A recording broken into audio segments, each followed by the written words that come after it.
Hello, everyone, and welcome to the Cloverly Academy. My name is Sophia Wardell, and today we have a very special guest, high performance coach and public speaker, David Weaver. David helps business owners go from being stressed and overwhelmed to gaining clarity and control of their lives so they can get out of their own way and reach their potential through his self mastery method. Thanks for joining us today, David. Thanks so much for having me. Sure, we're excited to talk to you today about high performance coaching for authors. So, David, I want to start by just asking you, writing and publishing a book can be very long and emotionally draining. So, what are the key signs of burnout and how could authors prevent that?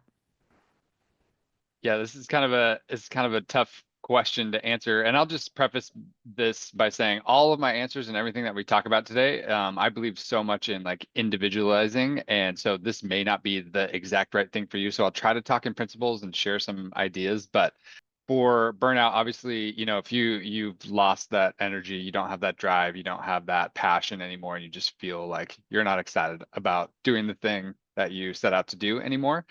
Um, and I'm sure at some point in writing the book, that's probably an inevitability, right? You feel stuck, you feel blocked wherever, like at some time. So the real key is teaching yourself, training your brain to continue to do the work and put in the reps, even when you don't feel like it. And, it's the classic example of this is like, going to the gym and doing the thing even on days that you don't want to. It's the same thing where you're training your physical body, you're training your brain to also like, hey, oh, I'm a writer. This is what writers do. We show up on days that we don't feel like it. And so, being able to separate that and just knowing that like throughout the process, it's gonna be like this. You have days when you feel like really good and creative and you have all these awesome ideas, and other days where it's just kind of like, I'm just writing to write, but to show myself that I'm a writer and this is what I do every day. Right. Now, do you have any tips for how authors could train their brains to maintain that creativity and discipline, even when, they have all these external stressors like deadlines, finances, etc.? Yeah. So stress is it very much impacts our ability to think and to be creative. So first off, I would say like learning how to manage stress is like one of the most valuable skills that you could possibly develop. And so and the cool thing is like it's actually not that complicated to learn how to do it. It's pretty simple. It's just a matter of like learning it and then executing it consistently over time.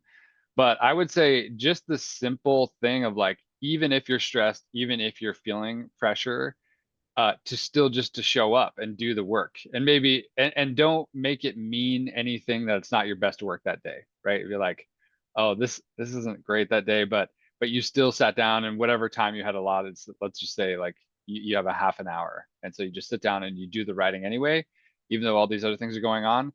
What you're doing is you're reinforcing this identity of being a writer and you're reinforcing capability and resilience because you're saying, no, I still showed up and did the work today. I didn't feel like it. I feel stressed out, but I showed up and I did it anyway. Right. I think there really is something to that repetitive action and just making a habit out of it. And it does really become your identity if it's a regular thing that you do. Now, some authors feel paralyzed by just all the pressure that they have to market and sell their books effectively. What strategies would you recommend for overcoming just analysis paralysis and taking decision action in business decisions? Hmm. Yeah. This is a so going back to identity again, you have let's just say that, for example, you're a new writer, and so maybe you've had a job or you're like, I don't know, a stay-at-home parent or something like that, and now you're becoming an author, right? And so you have this identity of an author. Well, along with that, there is another identity of business owner.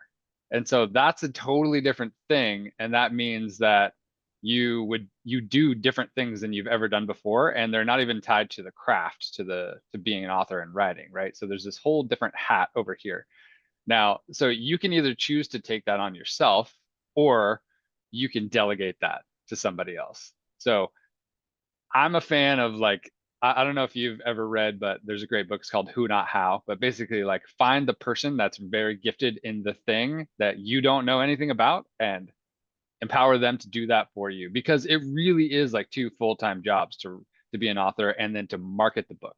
That's just the age that we live in now. There's so much noise that you got to have somebody, at least some guidance in that area to help you like move through that, because I think it can be extremely overwhelming if you don't have some help in that category.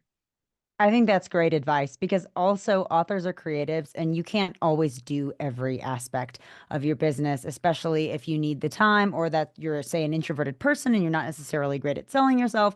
So I think that's great advice. Now, David, I just want to close this section with talking a little bit about rejection being an inevitable part of an author's journey, from agent rejections to negative reviews.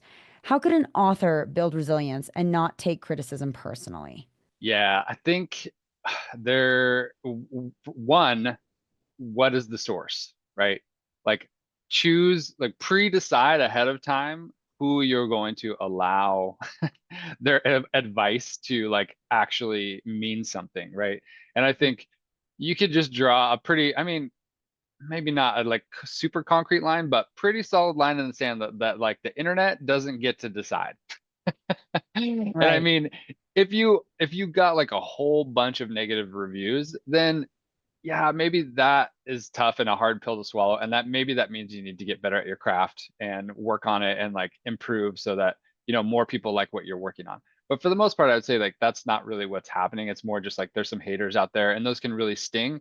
But we don't know those people. We don't know their background. We don't know like do they know what they're talking about? Did they just have a bad day and they just posted whatever they want on the internet? Because that happens all the time now.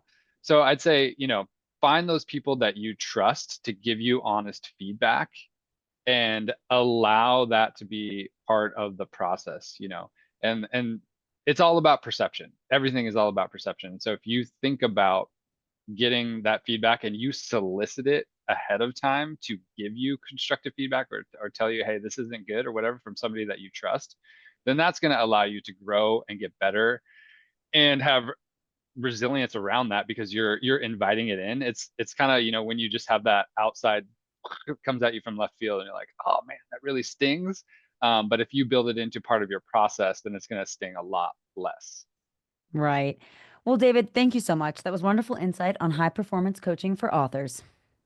Thank you. Lastly, where can our listeners find and connect with you? So you can find me on my website at unbrokenpursuit.com. And then I'm most active on LinkedIn or Instagram. My Instagram handle is really easy. It's just / unbroken pursuit. And then on LinkedIn, it's David Weaver A5B950181. Or you can just go to my website, scroll to the bottom, and then click on the LinkedIn thing at the bottom. Wonderful. Well, that's all the time we have for today. Thank you, everyone, for tuning in to today's interview with high performance coach and public speaker, David Weaver. Be sure to check out our website for more videos. Wishing you all a fulfilling and successful writing journey.